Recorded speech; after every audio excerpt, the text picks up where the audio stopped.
Hello, I'm Michael Stannard, and this is my video presentation for exercise and sports psychology. And I chose to do it over the movie Cinderella Man, and to give you a quick historical background, just so you understand the huge context of the story. Boxing back in the day was the equivalent of football today. It was the big thing, everyone wanted to know about it, everyone wanted to hear about it, and those celebrities were highly revered. Our story begins in 1928 on November 30th. There's a fight between Tuffy Griffith and Braddock, and this is really our first glimpse into Braddock's life. He lives a pretty luxurious one. He's a celebrity. He's never been knocked out. He hasn't lost a fight, and he has a lot of income coming in from boxing and also from his taxi cab company, and he owns a small house in the suburbs. From this point, we flash forward to September 25th, 1933. This is 4 years into the Great Depression. Most of the Braddock's valuables and assets are gone. They no longer have the house. They've sold most of their property in order to get food. And we found out at this point that they're in the hole quite a bit. They have bills overdue. They have no more milk. And their income is scarce. It's whenever Braddock can get an amateur fight, or whenever he can pick up work at the docks, which the way they did that was a bunch of them would line up and would randomly be selected to get work on the docks for that day.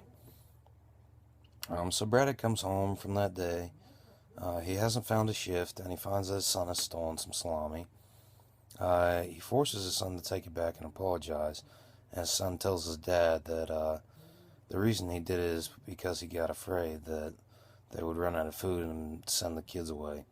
And his dad looks him in the eye and tells him that he will never send him away.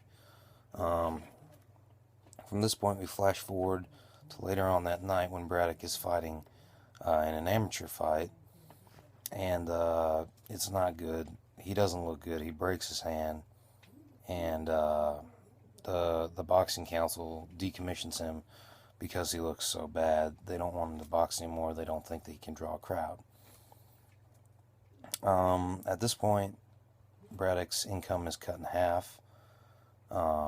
He works with a broken hand on the docks whenever he can, but that's pretty off and on, kind of spotty.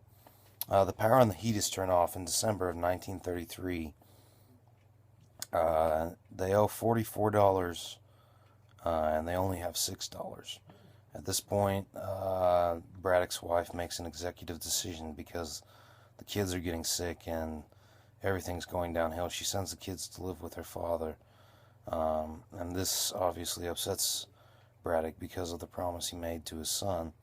He goes and gets on federal relief and gets half of the money he needs for the bill, and the other half he goes and begs the same men who decommissioned him to help him out, and they do. And he gets the power back on and gets his kids back.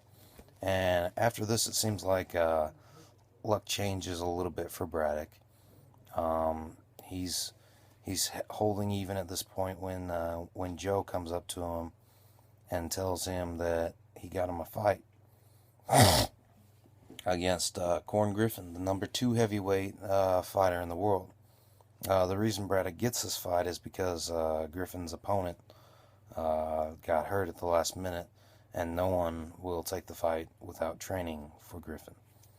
Braddock says he'll take it. $250 is the purse for the fight, and Braddock states that for $250 he would fight Joe's grandmother. We then flash forward to Madison Square Garden. It's June 19th, 1934, and it's right before the fight with Corn Griffin. We find out that Braddock hasn't had anything to eat that day because the soup line ran out of food, and we overhear the reporters on the side saying they don't think that Braddock will last more than 2 rounds with Griffin. And in the first round, it looks like this is the case. Braddock looks out of shape. He looks slow and terrible, to be entirely honest. But he ends up KOing Griffin in the 6th round to everyone's surprise. And after this, his career turns around a little bit. Joe tells him that he thinks he can get him more fights, but only if he keeps winning, and gives him $175 to train. From here, Braddock goes on a successful run of 3 fights and becomes the #1 heavyweight contender to Max Baer, who is the current heavyweight champion. Max Baer has killed 2 men in the ring, and while the Braddocks have made it back to even, they are not out of the black yet. They're going to struggle, and they really need the money from this fight. And that is pretty much the basic summary of the story. Braddock ends up going to fight Max Baer and ends up winning. Now I would like to look at the motivational factors that apply to this movie. I think there's a lot of extrinsic motivational factors. I think the environment plays a huge factor into the motivation that drove Braddock to go on this extreme run. The extrinsic factors are mainly the Great Depression. I honestly do not think that if Braddock had suffered these losses in a career in which the Depression never happened, and he had the laurels from his earlier winnings, along with his taxi cab company, I don't think Braddock would have ever gotten back into boxing. I think he would have retired, maybe opened a gym of his own or something. But because of the Great Depression and the fact that he has to feed his family, Braddock is driven to fight and to succeed, because if he doesn't, his family could be cut in half and out on the street. Early on in the film, when Braddock forces his son to return the salami that he stole from the butcher shop, and Braddock looks into his son's eye and tells him that they will never be sent away, this is really where we can see Braddock's full motivation come into play. And again later on, when he is asked by reporters, what's different this time around? You couldn't win a fight to save your life earlier on. Braddock responds, well, first, I was fighting injured for a large amount of time, the broken hand. And then secondly, he states that he knows what he's fighting for this time, and the reporter asks what for. Braddock says milk. And that is literally the motivation that keeps Braddock going throughout this whole film. There's a slight shift towards the end. He wants to do it for all the people that he's inspired towards the end, but the main motivator is his family and keeping them all safe and fed. As he turned to his wife, if we do not stick together, then all of this was for nothing.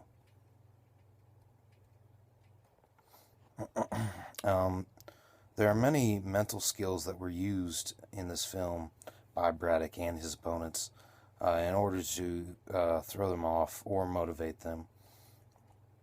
For example, before each fight, Joe, Braddock's manager, asks him a series of questions, and they always pertain to who was it that beat Corn Griffin in the 6th round, and Braddock will smile and respond, that James J. Braddock guy. And this slowly builds Braddock's confidence before each fight, throwing his mind back through fights that he won against respected fighters. What was that? And this is the use of arousal regulation. The second big mental skill that I saw used in this film was the use of imagery, and the camera actually portrays that during his fights, when he gets his break and goes over to his manager to talk, his manager tells him to look out for certain things, like Corn Griffin pauses before he swings with his right, and the camera zooms out and shows an image of that, and we can tell that Braddock is imagining when he should strike his blow. We also see him use imaging whenever he's starting to lose a fight in order to motivate himself to rise above and beyond the call of duty He flashes back to all the hardships his family has endured, um, the soup line and no food, and finds ways to win. And the final mental skill that I want to look at is the mental skill of concentration. Throughout the whole fight, Braddock has to be extremely focused, and if he's not, if anything is off in the slightest, he could lose easily.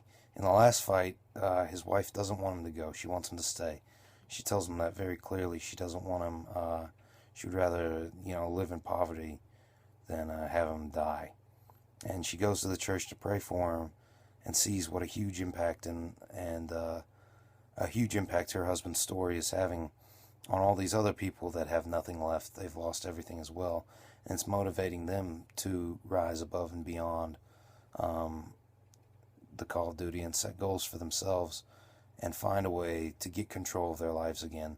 Because at this time, there is no control over their life. They're scrapping for pennies. Everybody is, and that's a very scary thing. But anyway, concentration, because when Braddock goes off to fight, he and his wife have just finished a fight of their own about whether or not Braddock should fight. And you can tell that Braddock's mental state is not all there. He doesn't seem at ease. He seems a little bit on edge, a little bit anxious. And before the fight, his wife comes in and reassures him and makes everything right. And this helps Braddock to keep his concentration and fight the fight the way he should.